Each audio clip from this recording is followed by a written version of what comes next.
Mga panel, sa mga panel po natin, magandang hapon po. Kami po ay Group 2 ng SP5 cohort po. To start with po, hayaan niyo po ako ipakilala ang aming mga kagrupo.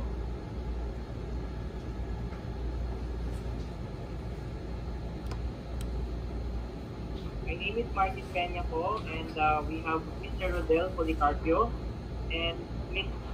Aida Clemente and Ms. Rose Biduya. And our class advisor is Mr. Rodrigo Umani. So let us introduce to you our bias for the day by watching this video.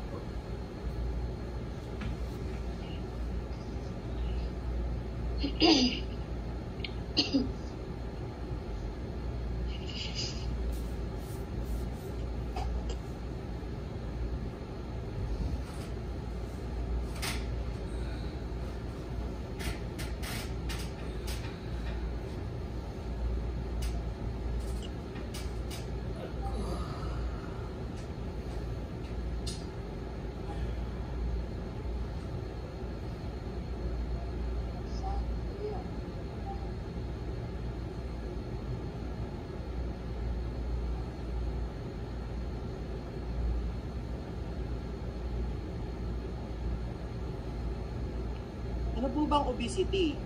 Obesity is generally caused by eating too much and moving too little, which is so-called sedentary. So habang tayo po ay kumakain ng sobra, particularly po sa mga fats and sugary food and fatty food, this would actually cause and store body fat in our body. So since we actually considered the BMI which has a greater than or equal to 30, this person is already considered as obesity. So ano po ba ang causes ng obesity? Number one is diet. As I have mentioned earlier, if you are eating too much, at based po sa client namin, ang age niya is 17 years old.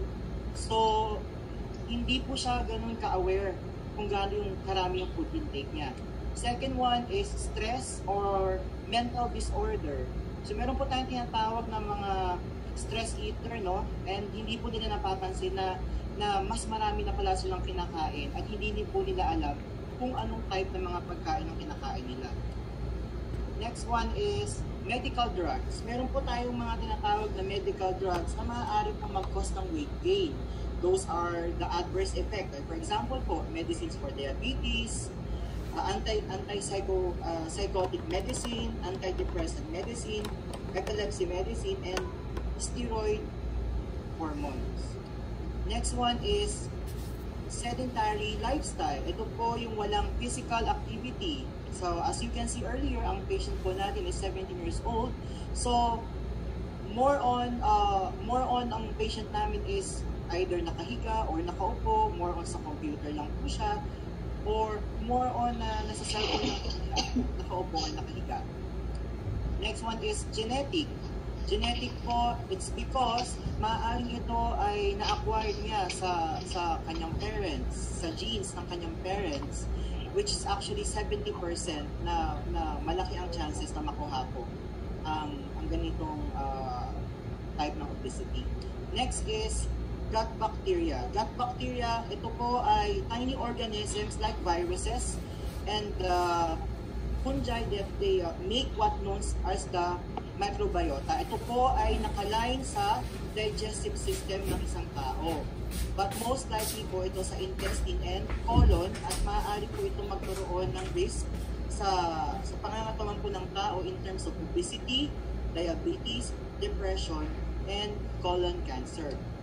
And the last one is sleep deprivation. So, sabi ko nga po kanina na since ang pasyente po natin ay teenager pa, so mas marami po siyang na-spend na time sa labas at mas maraming oras na ginugugol sa mga kaibigan, no, hanggang umabot po ng dis oras ng gabi, or maaari siya ay nagpupuyat sa mga bagay-bagay po na kanyang ginagawa po. So, kaya po siya nagkakaroon ng sleep deprivation.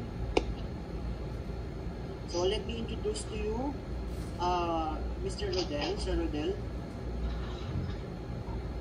Good afternoon po sa lahat. So now I'm going to discuss to you about the three main types of diabetes and symptoms and diagnosis. So the three main types of diabetes are the type 1 diabetes. Type 1 diabetes is an autoimmune disease, meaning the body's immune defenses attacks and destroy the cells in the pancreas that make insulin. So you must take insulin every day. So definitely, therefore, the person having type 1 diabetes mellitus is an insulin dependent. Type 1 is type 2 diabetes mellitus. It is a common type, comprises 90 to 95% of diabetes cases. Most type 2 DM patients are overweight, and most are diagnosed as adults. Approximately half of the patients are unaware of the disease. Type 2 diabetes is sometimes called a lifestyle disease, as is more common in people who don't do enough exercise, have an unhealthy diet, and obese. Ang tinatawag na lifestyle ay kung paano ang pamamaraan at ginagagawi ang pamumuhay ng isang tao. Halimbawa, na hindi nila alam na unhealthy ang kinakain, tapos walang kaaplikat na ehersisyo ng isang tao. The type 2 diabetes, formerly known as adult onset diabetes, is a form of diabetes that is characterized by high blood sugar, insulin resistance, and related lack of insulin. And the third one is gestational diabetes mellitus, GDM. Gestational diabetes is a type of diabetes that happens only during pregnancy. Ang gestational diabetes ay maaaring maging sanhi ng mga pangkalusudong problema para sa iyo at sa iyong sanggol if not controlled. Tulad ng napaaga ng kapanganakan at panganganak. Karaniwang nawawala ang gestational diabetes pagkatapos mo manganak, ngunit kung mayroon ka nito, mas malamang na magkaroon ka ng diabetes kalaunan sa pagkakas. So now, since our case is about diabetes, I'm going to move on to ask you what are the symptoms and diagnosis of the type 2 diabetes. The first one is increased hunger. Polyphagia is the medical term used to describe excessive hunger or increased appetite. Ito po yung taong palaging gutom, nakain na po. And the second one is frequent urination. And polyuria is the medical term used to describe frequent urination. Ay kung saan ang pangailangan ng pag-ihi ng mas madalas kaysa kung ano ang normal para maaaring dumaranas ka ng mas maraming ihi kaysa sa dati o pakaunti. O ito ay tinatawag nating balisaw-saw. Ang madalas na pag-ihi ay maaaring mangyayari sa araw at sa gabi. Pero mas naging noticeable ito ng sa gabi at tinatawag po itong nocturnal. And the number 3 is excessive thirst. Polydipsia is also excessive thirst. The thirst is the feeling of needing to drink something. It occurs wherever the body is dehydrated for any reason.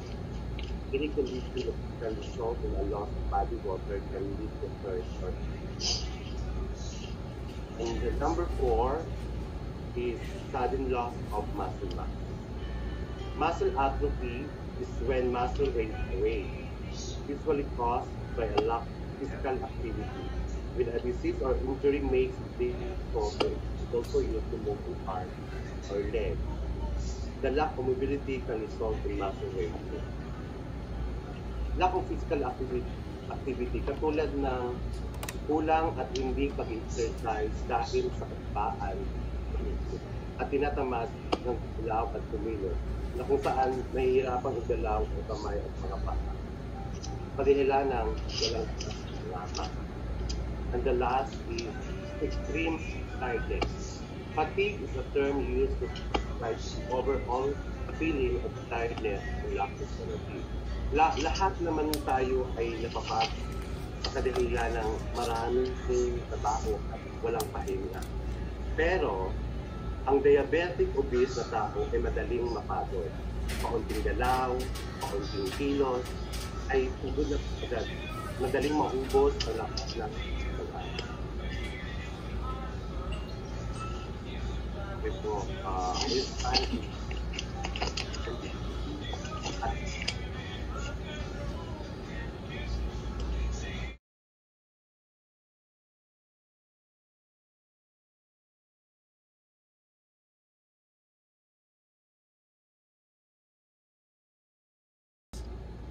Avoid Panay gamay. stress. Nakoy klase, sorry ha. Avoid stress, dapat kailangan keep ourselves busy or magpasyal tayo sa mga malls kasama ang ating mga kaibigan or manood ng sine or mag-shopping. Huwag isipin ang mga problema. Malalampasan natin lahat yan. Basta always think positive. Number 2, get enough sleep. Get enough sleep. Kailangan ng ating katawan ang 8 oras na tulog para maging malakas ang ating katawan at mayroon tayong energy sa buong araw at maiwasan ang mga sakit. Number 3, fast food chain. Stop eating fast food. Kung kaya nating iwasan kumain sa mga fast food chain, iwasan natin kasi ang pagkain sa fast food chain ay hindi nakakatulong, lalo na yung mga fried chicken, hamburger, french fries. Yan ang mapagkain na more in fats at mga fuel. Number 4, do physical exercise. Sa exercise naman, kailangan ng ating katawan na magkaroon ng physical activities even for 30 minutes to 1 hour lang every day to make our body healthy and strong bones and physically fit. Number 5, eat more fruits and vegetables. Eat more fruits and vegetables. Ang ating katawan ay nangailangan ng sapat ng masustansyang prutas at mga gulay na more in fiber. Sa mga prutas ay halimbawa avocado, banana, cherries, and watermelon. Sa gulay naman like ampalaya, carrots, broccoli, and cabbage. And also drink enough water intake, 8 to 10 glasses a day. Number 6, get rid of bad habits. Number 6, get rid of bad habits. Example, ang paninigarilyo, pag-iinom ng alak at sobrang pagpupuyat ay walang magandang maidulot sa ating katawan. Kaya habang bata ka pa at gusto mo pang mabuhay ng matagal sa mundong ito, itigil na ang mga ganitong issue. Always remember, health is wealth. That's all. Thank you.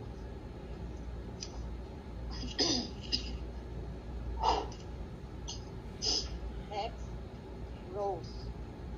Good afternoon to everyone. Today I will discuss to you about the diabetes management MELLITUS. First, the blood glucose monitoring.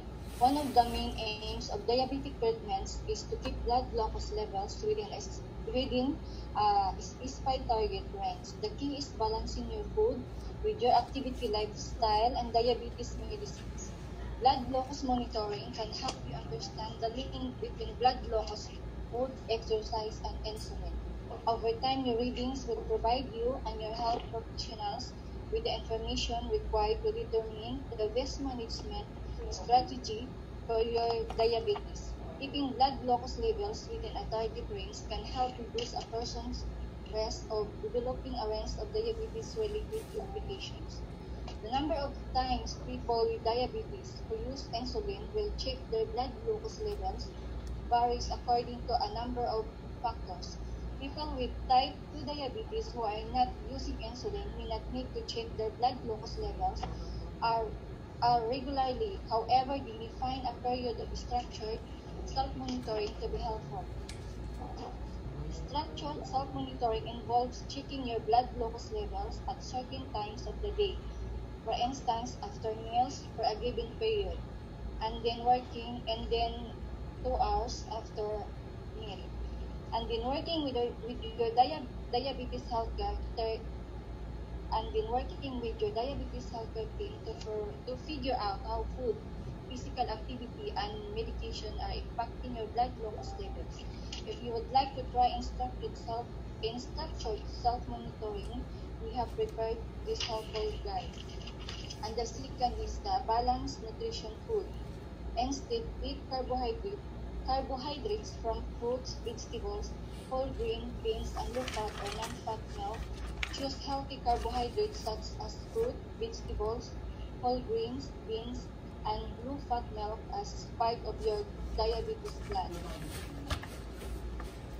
Why balanced diet is important? A balanced diet supplies the nutrients your body needs to work effectively. Without balanced nutrients, your body is more prone to disease, infection, fatigue, and low performance. Lalong-lalo na sa ating pasyente na since obesely diabetic, kailangan niyang iwasan yung mga pagkain na unhealthy saturated trans fat, kagaya na, for example, sa saturated fat, cuts of beef, pork and lamb, dark chicken meat, poultry skin. Example of unhealthy food is cuts of beef, pork and lamb, dark meat, chicken, poultry skin. Example of the trans fat, crackers, cookies, cakes, frozen pies, frozen pizza, and fast food.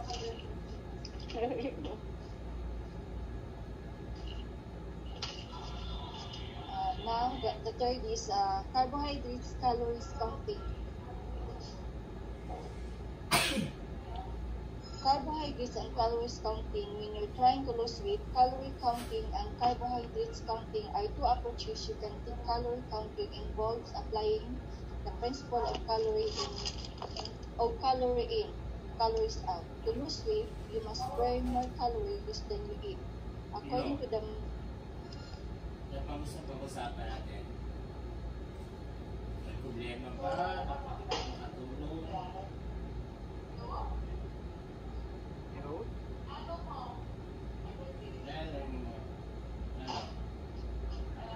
Makatulong? magic. Burning kind of some kind of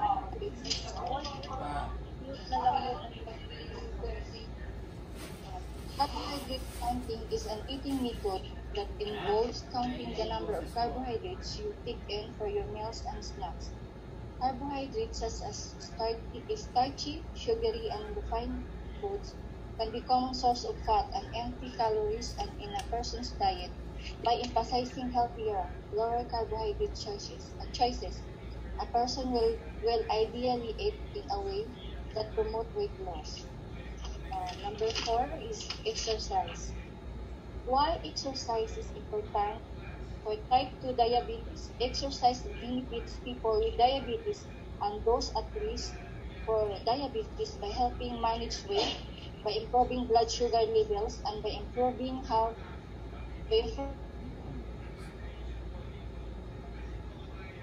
exercise actually makes your insulin more effective. That is your insulin resistance goes down when you exercise, and your cells can use the glucose more effectively. And the example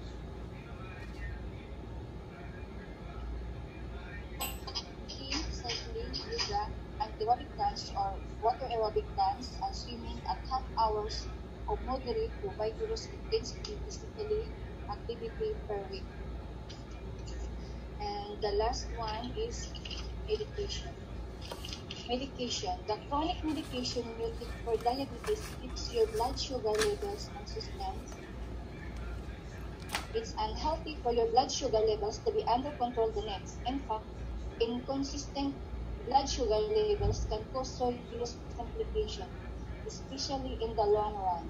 Is medication necessary for diabetes? As long as the person is able to keep blood sugar levels normal with diet and exercise, there isn't a need for medicine. However, type 2 diabetes changes over time.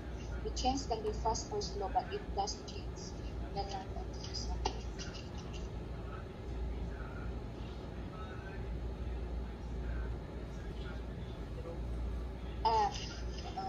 Let me turn to Sir Martin.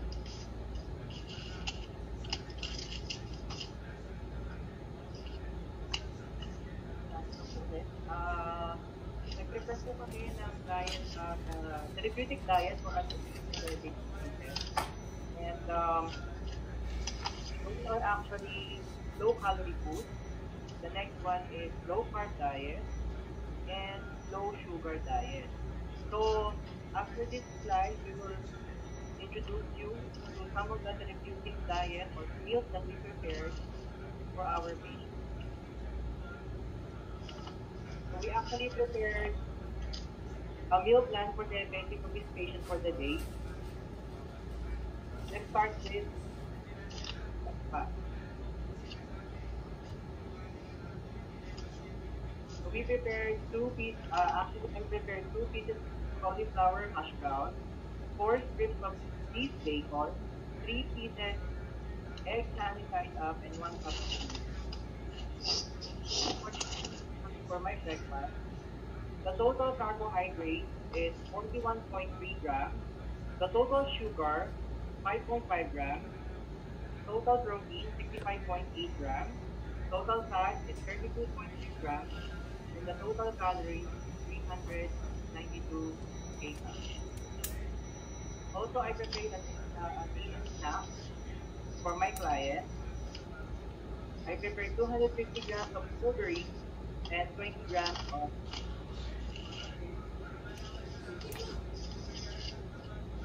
additional fat milk, Uy, carbohydrates close the door. 1 gram, sugar 13 grams, protein 4.2 grams, fat 6.9 grams, and the total calorie for kcal is 153.4 grams. Let me turn you over to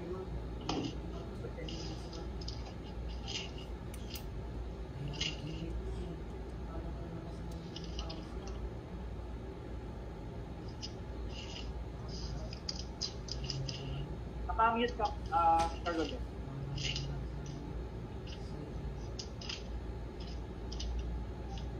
I prepare for lunch the 350 grilled chicken, one half cup of cauli rice, fresh spinach salad with sliced strawberries, shredded carrots, and bell peppers. And for the nutritional fact, for the lunch, the total carbohydrate is 50 grams, 10.5 grams for sugar, 92.6 grams for protein, 9.15 grams for fat, and the total calories is 553 kilocalories.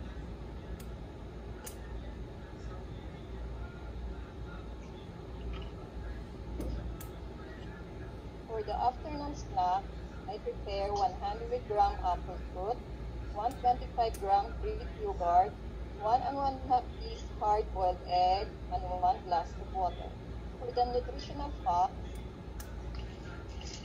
for the total carbohydrates, 18.85 grams, total sugar, 14.85 grams, total protein, 25 grams, total fat, 11.6 grams, and calories, 260.75 kcal. For the dinner, I prepare for our patient the 150 grams salmon fillet, 100 grams cherry tomato, 1 tablespoon olive oil, black olives, 100 grams fennel bulbs, 2 tablespoons chopped parsley, and 2 pieces lemon squeezed and juice. For the nutritional facts of salmon, the total carbohydrate 42 grams, total sugar 4 grams, total protein 71 grams, total fat 16 grams, and total calories, Kuya Martin, total calories? Total calories is 337.8. 300. Okay, that's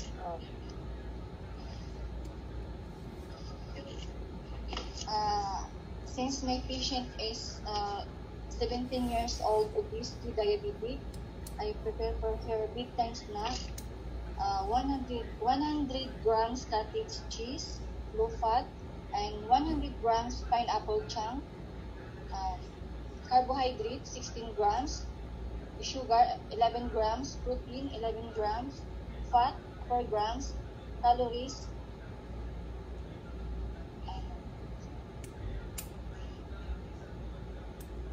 160 kilocalories. No, sorry. The total of is 103 kilocalories.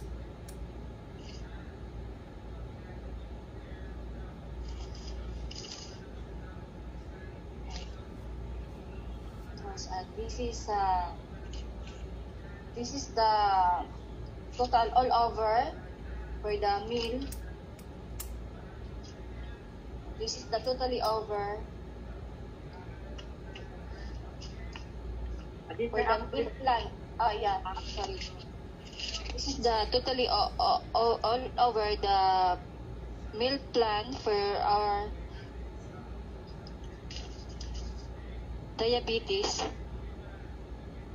Breakfast 41.3 grams carbohydrates, and then sugar 5.5 grams, protein 65.8 grams, fat 32.3 grams, calories total 392 kilocalories. AM snack 7.1 gram. Yung total na lang ang basahin mo, please.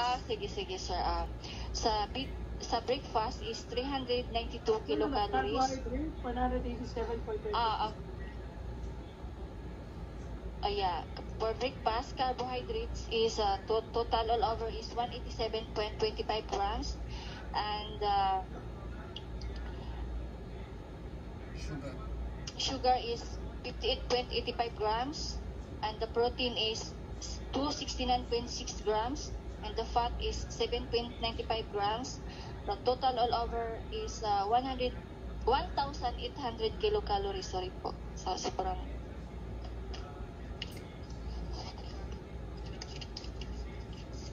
Thank you, Ate Ruth. These are actually the roles and responsibilities of caregivers to diabetic patients. The number one is the roles and responsibilities of caregiver to diabetic patient. Number one is medication if needed, especially oral medicines, but as directed and prescribed by the doctor. So as a caregiver, administering medication is not part of our scope of practice. We can administer only the medication when as directed and prescribed by the physician. It is important that we have been trained to do it and understand each step in the process. So what I would like to emphasize is our responsibility and accountability as a caregiver is to ensure that each medication we administer are the right drug for the right patient, given in the right drug, right dose, and the right time and frequency, and the right documentation after the drug is given.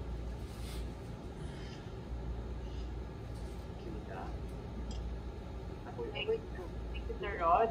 Number two, roles and responsibilities of a caregiver to a diabetic patient is record blood sugar of patient and report if any discrepancy. So we have to make sure na meron po tayong record book palagi po, no, kapag right after, before na mag-take po ng meal ang ating patient, we have to record the blood sugar of a patient.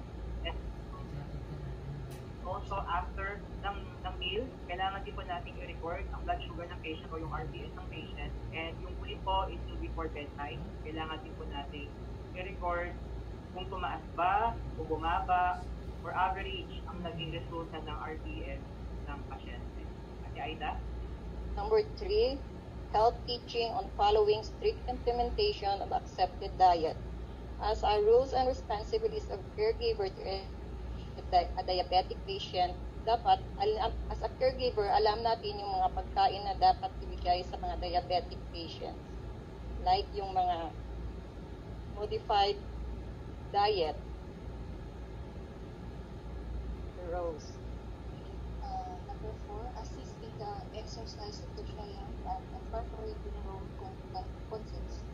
Range of motion exercise is critical to promote circulation and to minimize complication to the joints. 23 active role is performed by the patient.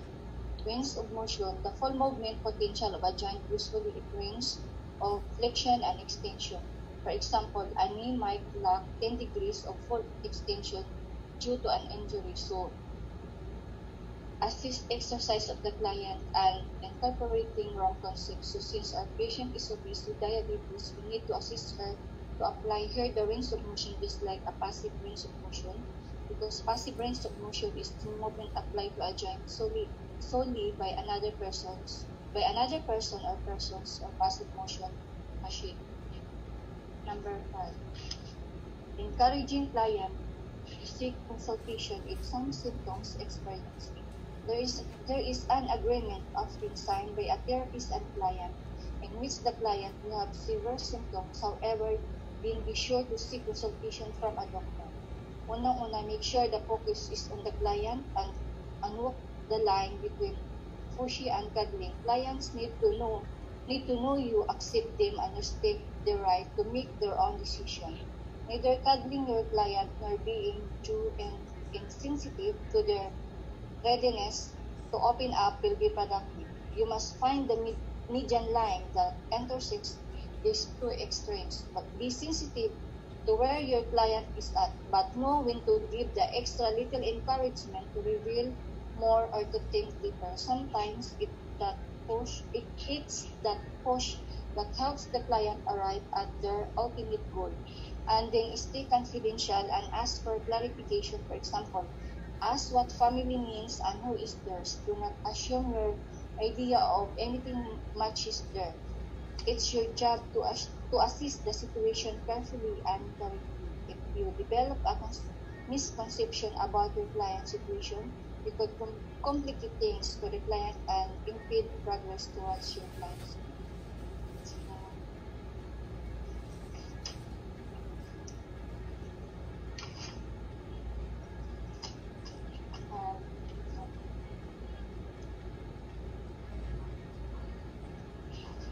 Ako, natapos ng presentation ko ng presenter 3, Group 2. Thank you po.